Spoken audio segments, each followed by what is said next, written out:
Kiko, welcome to The Interviewer. Hi, Tito. Thank you for having me. Maraming salamat din sa Ipanalo. Merry Christmas. Merry Christmas. I don't know how merry, pero still, hopefully. Your state of mind right now, as a youth leader, as someone involved in what you're involved in, kumusta? Ano pa, just yung sa youth leader, it's a little funny kasi You don't like that. Kasi I didn't come up through yung youth sector ng mga organized groups. No? Kasi nung college ako, presidente si Tito Noy. So it wasn't like I was rallying against Malacanang during that time. So mas recently lang ako naging active. So I don't wanna speak as if na I speak for that sector. Correct. Pero in terms of state of mind, I think reflective lang. Just lalo na tapos na yung rally and then we're anticipating ngayon sa December 15 na sino na ba talaga yung kakasuhan. Just, where are we now? How do we keep the attention on this issue of corruption dahil ang daming ang pumuputok na ibang distractions. And yun, just reflective na what are we doing well, what can we improve on. I want to go into the youth leader. Siguro, madalas, napupunta ang mga taong nagpapakilala sa iyo sa youth leader dahil bata ka. Okay, so it's not very apt. Pangalawa, maraming mga bata ang nakikinig, maraming mga bata ang nakaka-relate sa iyo. I know where you're coming from. You're not representing an organization. You are you're not a product of, a youth movement. As a matter of fact, I caught you in an interview where you were talking about this. The discomfort. I mean, for lack of a better word, the discomfort of being described as. Ako naman, ang tingin ko, siguro naghahanap din tayo. Naghahanap din ang maraming mga kaedad mo ng boses. And to be very exact, ng leader. Not necessarily of an organization, but a voice that they can listen to. But anyway, how challenging is it that you have a Marcos as president and you have a Duterte for vice president in the context of, let's say, puntahan na natin fast forward yung discussion na there are calls for resignation.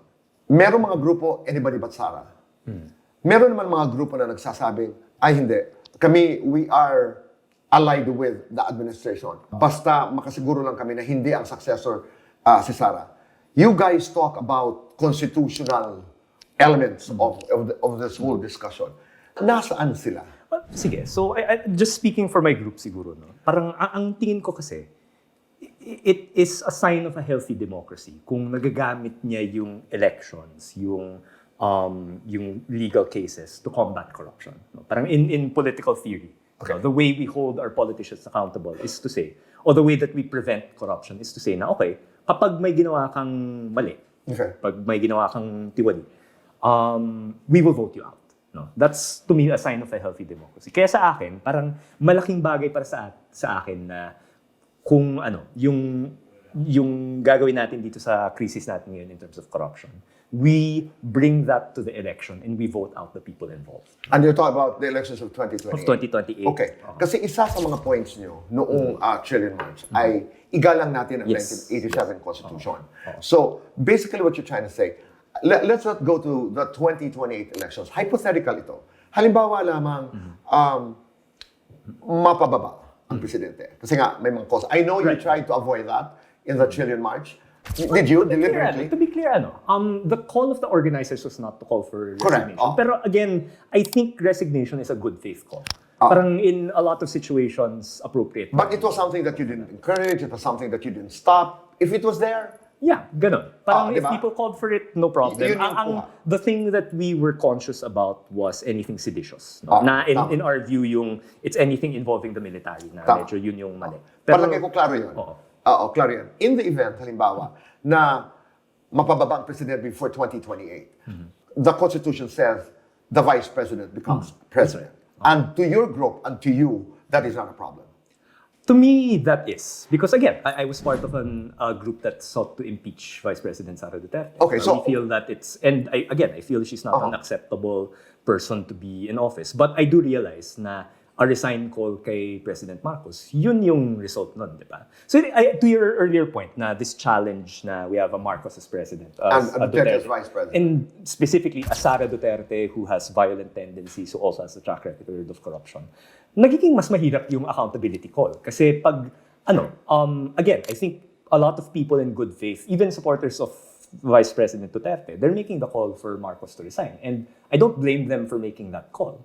It's just that alam ko ano yung consequence nito kapag nangyari ngayon, di ba? And I think we've experienced already having a president resign in the face of corruption scandals. And then the vice president that replaced was also talagang not a worse president in retrospect in the form of President Estrada and President Arroyo.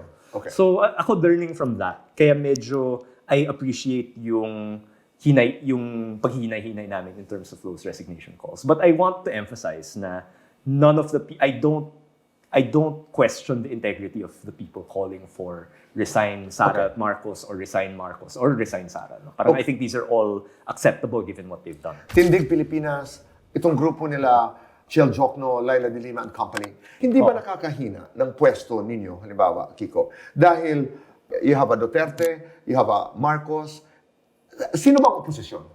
Right, no? So ako, political science point of view, di ba? Opposition is the biggest party outside of government. It was a little strange to see na nag-aaway yung mga tao kung sino ba ang opposition, sino ba yung opposition. When in most other countries, yung pinagawa yun ay nobody wants to be the opposition. You should want to be in the majority, the majority, in government, di ba? So ako parang sino yung tunay na opposition, that's just bean counting yan eh. Sino yung pinakamalaking party outside of government, di ba? But ako yung mahalaga is, what is the alternative to the current administration na aligned sa mga pinapahalagahan ko, di ba? And it's definitely not what PDP Laban has become. And it's not the Duterte faction na babalik tayo dun sa hindi lang corruption pero patayan nung panahon na yun, di ba? I'd rather see an opposition, an alternative. And I'm fighting for an alternative that's more aligned with my values, that opposed consistently yung mga ginawa ni Rodrigo Duterte, opposed what Vice President Sara did, and opposes what's currently happening right now. Okay, and when you talk about alternatives, kailangan din yung alternatiba ay malakas, di ba? May kalituhan, halimbawa, the very first rally in EDSA, dito sa kantong ito may Pinklawan, meron dito kaliwa, meron dito iba't ibang grupo, no? Iba't ibang grupo. And some people would say, not even analysts, would say, ang daming grupo ng opposition with different interests. Does that affect the whole scenario? Does that weaken the struggle against, let's say, corruption? Sige, I think an issue of corruption kasi, ang tingin ko dyan, it falls squarely on the shoulders of the sitting administration, di ba? So parang to an extent, kapag corruption yung issue, hindi namang limited lang yung corruption na pwedeng gawin ng opposition. Nagkataon lang na in our system, the vice president gets appointed to certain positions. It can come from a separate party. Therefore, nagkataon that we have a Duterte camp that's calling for Marcos' resignation, pero dawit din sa corruption, right? But by and large, I would argue na the issue of corruption should fall squarely on the shoulders of President Marcos. And correct, all of these alternate visions of ano yung post-Marcos scenario natin or ano yung gusto nating mangyari to in response to this corruption scandal. It does make the true north of holding Marcos accountable a bit more blurry, no? But that being said, I do think it's a fight worth having. Kasi yun nga, parang radically different yung yung post-Marcos scenarios natin. Eh. There's a post-Marcos scenario na bumalik tayo sa 2016 to 2022 na hindi lang corruption, patayan yung mangyayari. There's a post-Marcos scenario that looks like a military junta. There's a post-Marcos scenario na maybe it doesn't involve the military pero may pinag-usapan na transition council that's composed of the civilian transition council. And there's a post-Marcos scenario na yun, it's an electoral revolution that we will have and we'll kick them out using the ballot as the 87 Constitution intended, di ba? So definitely differing views, and just from the pure lens of holding Marcos accountable, it would help kung isa lang yung view na yun. Pero at the same time, iba-iba yung prinsipyo ng mga tao, and if suddenly we let go of our principles, parang nawawala din yung credibilidad namin, di ba? So I think that this diversity of views, it's a consequence of the difficult times we're in. You know, I'm doing a series of interviews, which is called the Trillion Heist. People react. Okay. On the ground, in ang reaction, sino ho ang guilty? Sino ho ang dami namin naririnig? Sino ba ang kalaban natin dito? Yeah. Oo. So I think again, I think that's indicative of that diversity that you're talking about. So I think si President Marcos may have pulled off something clever na on the one hand, in terms of actually exacting accountability dito sa corruption, kulang, di ba? Yung ICI is underfunded and there's a lot of building with the bridge while they're crossing it. So in terms of the serious work to hold people accountable, nagkulang. Pero in terms of the comms, the tactics of it, na fine, let me get ahead of it. Sige, mabuti na kung alam niya na puputok yung dumi ng pinsan niya and assuming that it's just Martin Romualdez, good idea to get ahead of it, right? But I would say, sino yung kalaban natin? Kapag corruption yung issue, and it happened during the sitting administration, it's really hard to argue that it's not the sitting administration that's the most guilty party. Diba? Okay. So in terms of that. But ako, I think of the situation that we're in right now, parang 2010 siya na nung panahon na yun. Again, similar in the sense na si PBBM is the first president to hit net negative approval rating since President Arroyo. And the question at the time was, who is the best alternative to PGMA? Diba? And that was the contest that different sides of the opposition had to have that contest among ourselves. And I think tumutungo tayo dun ulit. And I think the only advice I would give is, we should have that debate amongst ourselves. Pero sana, wag mawala the eye on the ball is still, we need to reject the corruption of this sitting administration. In other words, kailangan talaga merong isang commonality that would get us together, in simple words. Or I think, not even get us together, kasi we will compete, in terms of, we have these different visions. But the message has to be, this vision is a rejection of what we have right now. Kasi what we have right now is all of this corruption. That's what I'm trying to Kailangan say. maging malinaw. No, I totally agree. And all the other points should play second to that. I would say so. Although Diba? I appreciate then the other point na it should be second to that, but I also appreciate then the point na malalang alternative yung bumalik sa patayan. And so I can understand na again, ako just down to principle, hindi pwedeng makipagsama sa Duterte camp. Aside from the fact that they enabled the return of President Marcos. At hindi rin pwedeng makipag-alyansa sa Marcos. Yes, most definitely. Is that a position? Because initially I was starting to hear about a tactical alliance with the present dispensation. Hindi totoo yun, Kiko. So I don't know, I'm just one actor, no? Pero ako, my strong view is, you can't be credibly anti-corruption and be aligned with Marcos. Kasi it's the sitting administration, whether by negligence or by intent. Do you see a leader of the opposition? A leader that can gather all of them together at this point? I think we have three options. I think si Senator Bam is there, si Senator Risa is there, si Senator Kiko is there. I think there's a gap. Si Mayor Lenny has, rightly I think, decided to focus on Naga kasi yun talaga yung malapit sa puso niya. There's a gap that she left that still needs to be filled. And I think, again, we're waiting to see who will step up into those shoes. I want to go into the ICI. Kasi both the lower and the upper house of Congress are in agreement na kailangan paigtingin, kailangan i-strengthen ang ICI. The Senate has a bill, Congress has a bill. Tama nga naman si Babe Singson, wala naman silang kapangyarihan. Punching bag lang kami ng Malacanang. I mean, the punching bag, his words, no? Wala naman kaming power to subpoena, no contempt powers. We cannot block the departure of a suspect. We don't even have the power to freeze assets, etc. So they are in agreement na kulang. Nasaan ka dito sa usaping ito? I agree. And also, the thing I would add to that, all of those points I agree with. But the thing I would add also is, dahil nga dawit si President Marcos because of the Zaldico video. And again, maraming holes dun sa kwento ni Zaldico. Pero dahil nabanggit nga yung pangalan niya, it doesn't make sense to me na the main commission investigating the corruption serves at his pleasure, di ba? Kailangan may reasonable independence na rin yung commission na yun dun sa, from Malacanang. So I think a commission that derives its mandate from legislation, whose officials' terms are not tied to the term of the president. I think that also contributes. Babalikan ko yan. Pero may pupuntahan lang ako. Pinatawag si Sandro Marcos at saka si Pulong Duterte. Dumating si Sandro Marcos, cooperated. I requested for an executive session. I think pinagbigyan siya. Si Pulong Duterte, to his lawyers, made a stand. Bakit ako pupunta doon? I'm a member of Congress. I'm a member of the legislature. Executive kayo eh. How can I get a just investigation from a committee which was appointed by the president himself. To me now, when you said it, doesn't it make sense? Yeah, so ako, it does make sense. And ako, parang that argument can be defeated kung yung pinanggalingan ng mandate ng ICI is not purely from Malacanang, but from Congress din. Okay. Pag nanggaling naman sa Congress, in our heart of hearts, kaya ba talaga magtayo ng independent commission?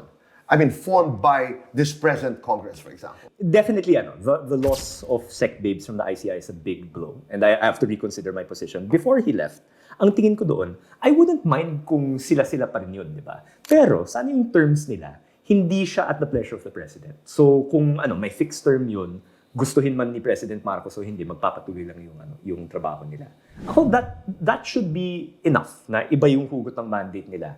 And again, parang in a way, that's a happy medium. Hindi Congress yung nag-appoint sa kanila, pero yung Presidente can't remove them. Yeah. Diba? Now that Sec Babes is gone, he leaves a really big void in terms of the confidence of the ICI. So I think there needs to be a process, I think na some level of consultation outside of government to determine who will be the person to replace. But I think the important thing is, iba pa rin when the commission is legislated into power. And parang neither Congress nor the President can remove them from office once that happens. No? I think that will weaken a lot of the arguments of, say, a Sara Diskaya or a Pulong Duterte who say na, hindi, parang operasyon lang yan ng Malacanang, therefore I will not participate. No? Okay. Was it a spur of the moment decision? Forming the ICI, for example. It seems. Di ba? I mean, when you think about it. Kasi ang theory ko dito. Walang budget. Right. Okay. Right. I mean, the rules actually of the ICI, parang ang bilis-bilis. What was that? Yeah, so ang theory ko talaga ay nung SONA 2025, dala-dala ni President Marcos yung kahihiyan nung 2024 na pinagmalaki niya yung 5,500 flood control projects na tapos days later binaha yung Metro Manila. Right? So bringing that in, okay, I need to talk about flood control. Therefore, mahiya naman kayo. Therefore, the 15 contractors. Yeah, isumbong sa Pangulo 15 contractors. I think he thought that would be it. Eh nung kulang pa, again, crossing the bridge while he's building it or building the bridge while he's crossing it. Okay, nagkaroon ng ICI, which I think a version of that, parang panawagan na yun ng civil society, ng business groups and everything. So pinagbigyan. But yun nga, parang he had to build it as he was getting across. What do we do about subpoena powers kung hindi yun magagaling sa Congress? I don't know, we'll see. Right, okay. Listening to you in some of your interviews, napakaklaro nung Trillion March. No, you were one of the most coming. But although natatawa lang ako sa Tito Boy na parang listening to your interviews, oh my gosh, what did I have to be held accountable for what I said. No. Pero meron kang mga bagay. Kasi ang daming tanong tungkol sa mga, lalo na yung rallies. But when I saw you in some interviews, ikaw yung nagsabi, ito rin yung mga points namin. Right. Para sa akin, napakahalaga nun eh. Right. Kasi kung hindi, sasabog at sasabog. Ano ba ito? Pupunta lang tayo doon sa EDSA. Anong gagawin natin? But when you started to talk about what it was about, klumaro at least sa maraming... and I want to emphasize that didn't come from me. Spokesperson lang ako. Talaga? Diba? Pero that was the group decision. Diba? Okay. Na yung 5 eyes na yun. Yeah, gusto ko yun. Yung Ilantad. Pag-usapan natin mabilisan lamang. Kasi palagay ko, tuloy-tuloy eh. Ano ba talaga ang ating attitude towards itong mga nangyayari sa ating lahat ngayon? Una, tama nga naman, ilantad natin. Ilantad natin because... So ilantad ang katotohanan. So like all of the transparency calls, that includes yung independent ICI na pinag-usapan natin, that includes reforms like the FOI, yung resolution for an open BICAM, all of that. Para makita lang natin ano yung nangyayari ngayon at ano yung nangyayari dati. Kaninong responsibilidad yung ilantad? Ating lahat? So media? Ano ba ito? Mostly government, no? Mostly government. So Congress needs to pass this legislation. And again, especially for the ICI, President Marcos should certify as urgent yung whether the IC bill sa lower house Independent or the Commission against Infrastructure Corruption. Not the best acronym. I love Kong Laila, but not the best acronym.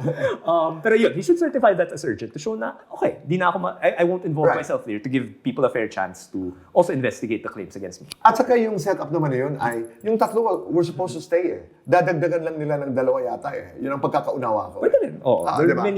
many instances. One from the academe and one from something. Kasi mahalaga sa akin lang is parang hindi hindi lang galing sa Malacanang yung mandato ng kung ano man yung magre-replace sa ICC. Okay. Right. And then you have Ombudsman Boy Remulla saying na nakikita ko ito mga 2 buwan na lang eh.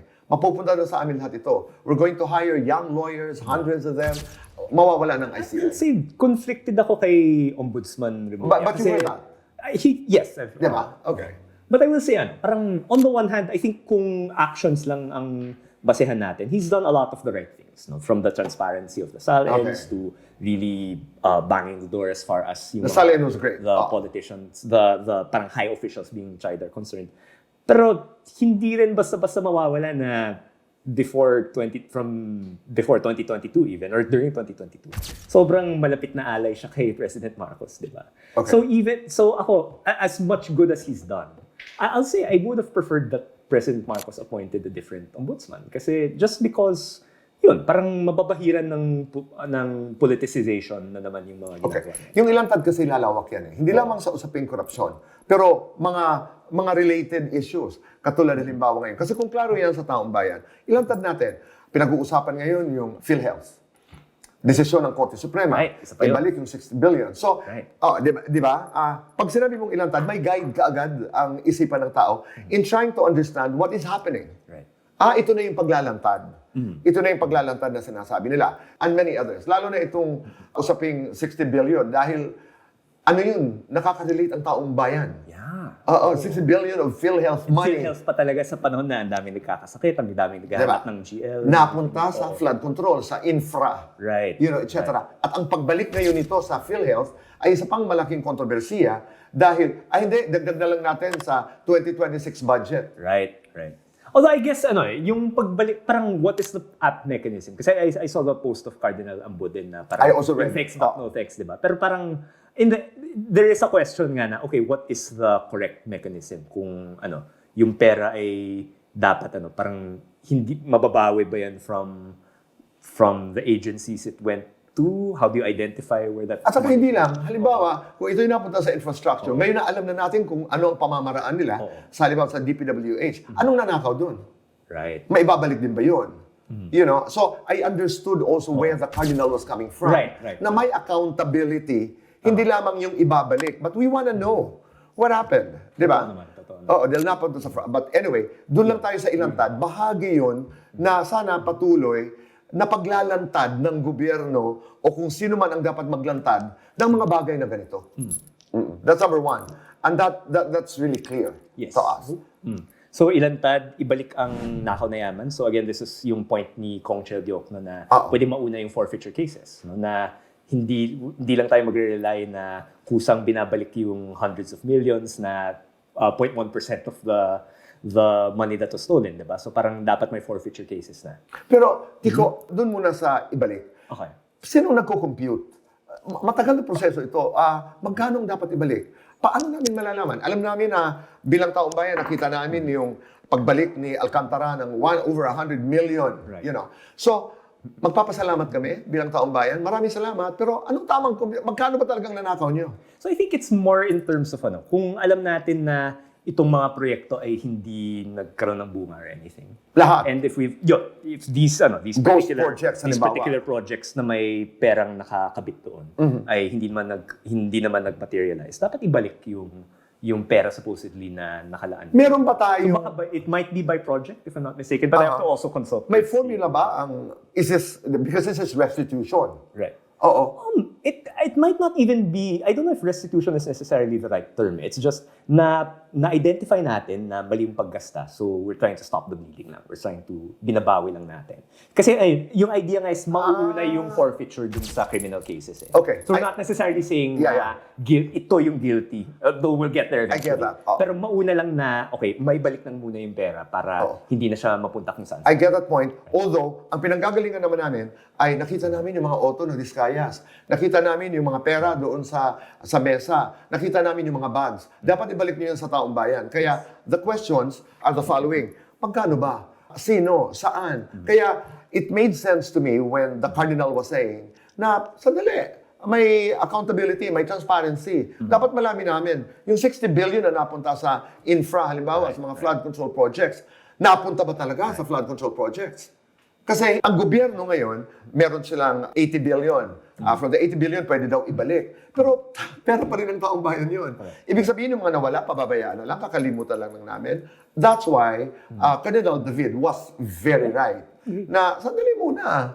Hindi naman pwede ibabalik nyo lang, okay and na. si Cardinal works with all of these, yung mga tinatawag nga niyang angry nerds na. In fact, I think they have a very good idea to the point na sila yung i-invite to testify in these congressional hearings to say, okay, ano ba talaga nangyari, di ba? Right. So definitely, definitely all of that has to come out. Okay. Ngayon nga, pag nakakakita ka halimbawa ng maingay na mesa sa isang restaurant na medyo ibang bihis, ang tanong ka agad, tanungin mo nga kung mga ano to, nepo babies, tanungin mo nga kung ang mga magulang nito Right. No, fair and unfair, no? Nakakakita ka ng luxury car sa kalye, contractor kaya ito? Yeah. Di ba? There's so much, nagbago na yung isipan. There's so much skepticism, Right. cynicism. Di ba? Which is again, yun yung isa pang negative effect of corruption. Bukod sa yung mismong pera na ninanakaw, di ba? Pero parang, in a functioning democracy, we need to be able to trust na medyo, never naman magiging completely, di ba? Completely innocent ang gobyerno, di ba? The temptation is so high. Pero parang, at the bare minimum, di ba? May ginagawa sila, more or less yung direksyon ng ginagawa nila ay para sa kapakanan ng bayan, di ba? At sobrang nawasak yun because of all of this corruption, di ba? Plus, the storms, the bahas happening, kasabay ng mga investigasyon na ito, parang sinasabi rin ng universe at ng Panginoong Diyos na ito yun. Diba? So, nagiging conscious mas lalo ang tao. But anyway. Actually, if I can jump, kasi ito yung may connect. Yung huli na ipanalo ang sambayanan kontra dinastiya. Kasi I think yun yung important na, yung isang important development na nangyari. Na actually just today actually, as I'm also part of this group called the Anti-Dynasty Network na parang the joke is kami yung mga parte ng dynasty na nagtutulak ng anti-dynasty bill. So I was with si Mayor Vico Soto, si Aika Robredo, si Mikey Defensor, the daughter of Mike Defensor. Parang we just put out a statement na ito yung mga gusto natin makita as far as the anti-dynasty law is concerned. And I think yun Parang from a time na medyo up there issue yung political dynasties or kung hindi man up there, medyo positive pa yung tingin ng mga tao doon. Mas gets na ng mga tao na, nepo baby tong taong to. Parang dapat wala siyang ganitong kayamanan. Pero bakit ganito ang bubongga ng pamumuhay nila, di ba? And they're connecting it na, kasi kamag-anak ito sa ganitong ganyan. And people there's suddenly this groundswell, I think, that's very easily relatable to the cause of anti-political dynasty. And also, parang nakikita natin lahat ng negative effects na parang, yung presidente ay, parang pinsan ng presidente yung Speaker of the House. And then yung anak niya yung majority floor leader, parang that can't be the propriety of that or how that gets in the way of proper checks and balance. I think people are starting to see that, di ba? So I think it's, while I agree na sobrang long shot pa rin ang anti-political dynasty. But at the moment na yung current speaker voices support for it, and you have this groundswell at the same time, it's still a long shot, pero we should try. No, diba? pero So kailangan pag-usapan. Pero also, may self-examination. Yes. Like Boy Abunda, for example, is supporting the anti-dynasty bill. Galing siya sa isang dynasty.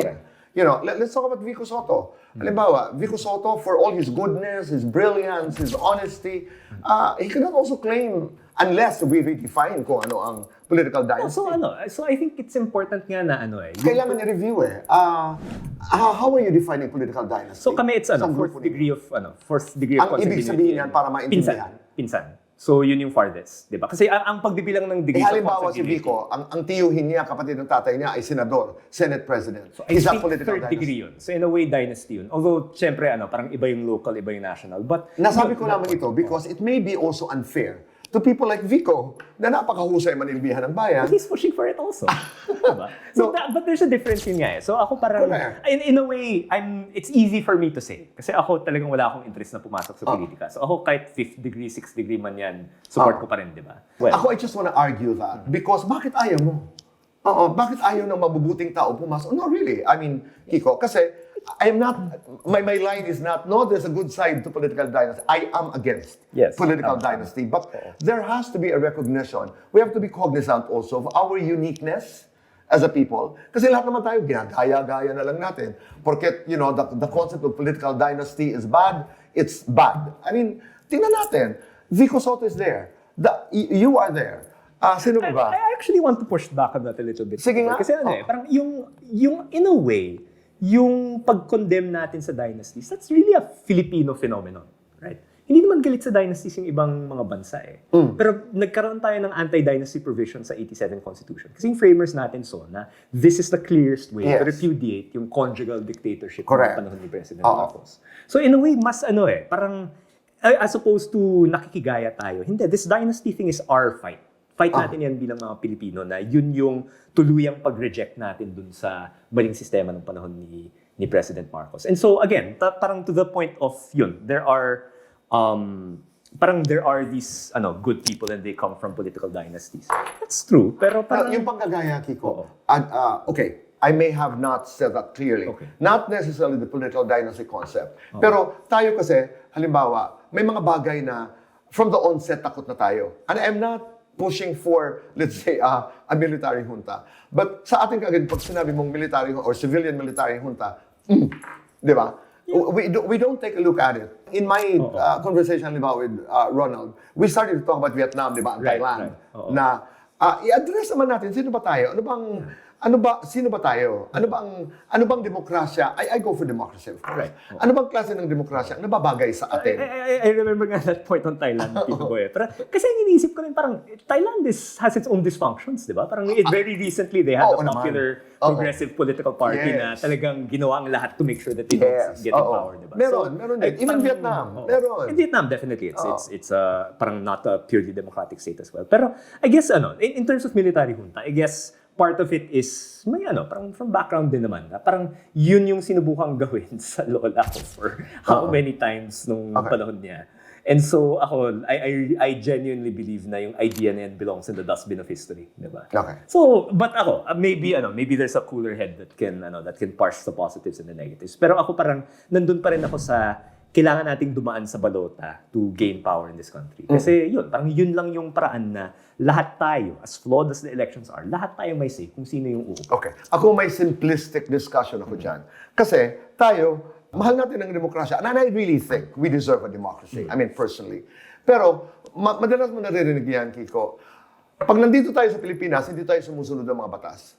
Papuntahin tayo sa ibang bayan. I know that's a bit, it's an overstatement. Pag sinabing bawal tumawid dito, hindi tayo tatawid. Bawal magtapon ng basura. Pag mapunta ka ng Singapore, susunod ka. There's a uniqueness to our character. There's a uniqueness. Takot ba tayo sa strongman? I mean, let's even study the Duterte. I'm not saying that Duterte is the prototype of the Philippine leader, but I think we deserve to study who we are in the context of the leadership that we deserve. But that's a long, long discussion. I want to say this point. Look at Noy, or former President Noy, for example. He was not necessarily the most pleasant at all times.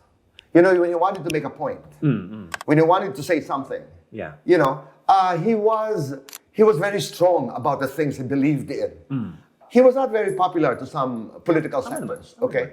But yung klase of leadership, not the type of a leader that is malleable, for lack of a better word. Yeah, I think tama naman that you have to stand for something, di ba? No, and you have to be feared sometimes. Feared, oo. Yeah, you have firm. Definitely firm. No? Na parang you have to be firm. There have to be certain things na non-negotiable. Oo, kasi doon binabasag si Noy noon. Right. Oo, doon siya binabasag because they knew that he was incorruptible.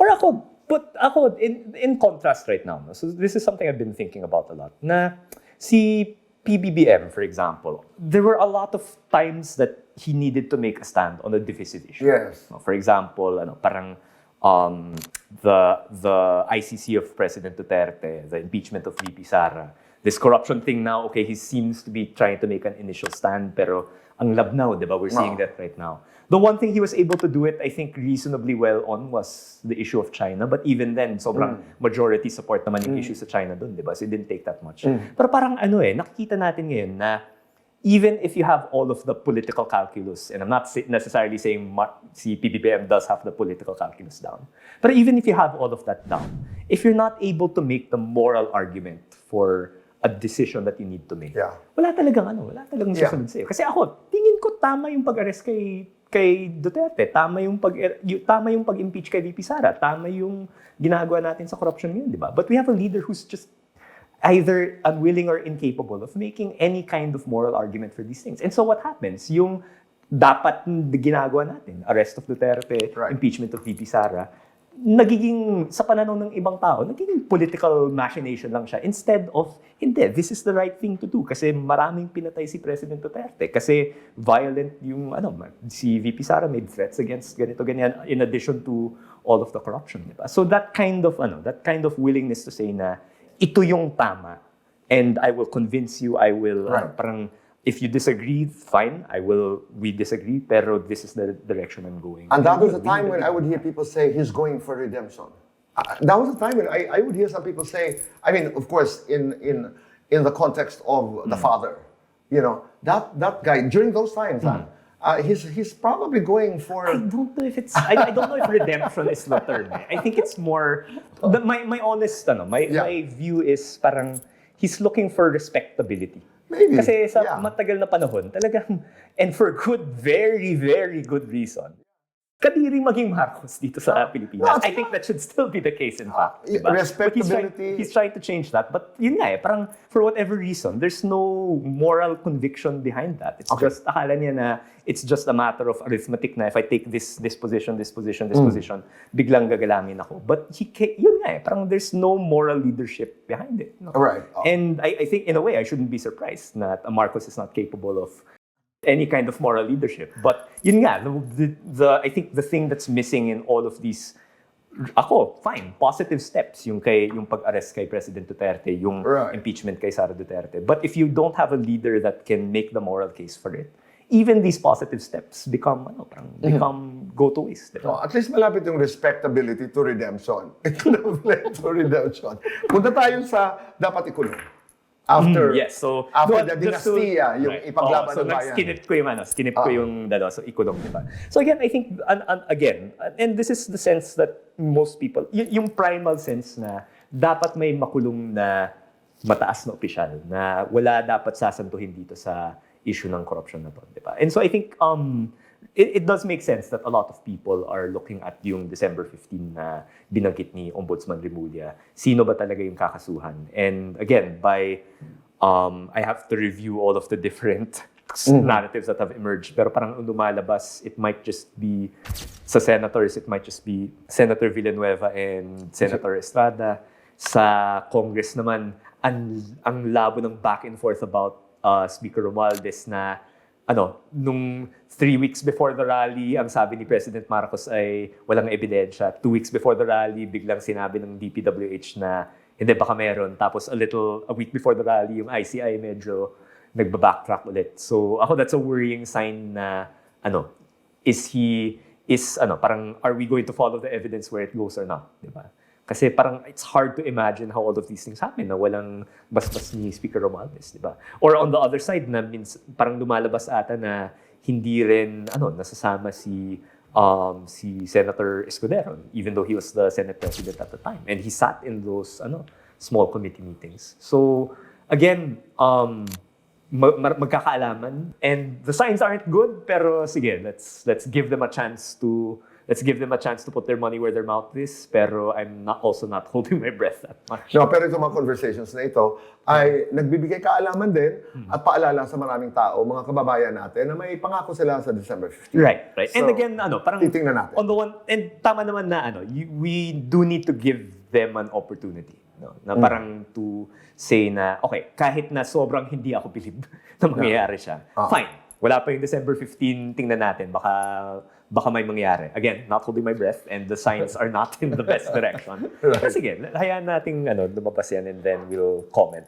Napag-usapan na natin ng Igalang ang konstitusyon. Yes. So, na-cover na natin yan. Okay, sige. So, I'm looking forward to our next one. Sana pagbigyan mo kami muli. Of course. Kasi naman, enjoy na. Maraming salamat. Salamat Kiko. din. Maraming salamat. You're making Lola proud. I hope so. No, you are. But thank you. Thank you rin po. Thank you very much for your time. Thank you.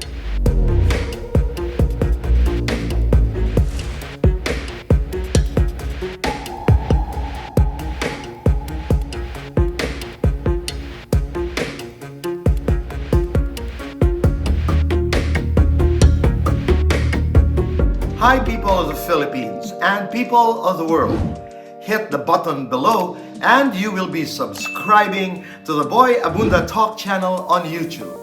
Let's keep talking. Kaibigan, tuloy ang usap.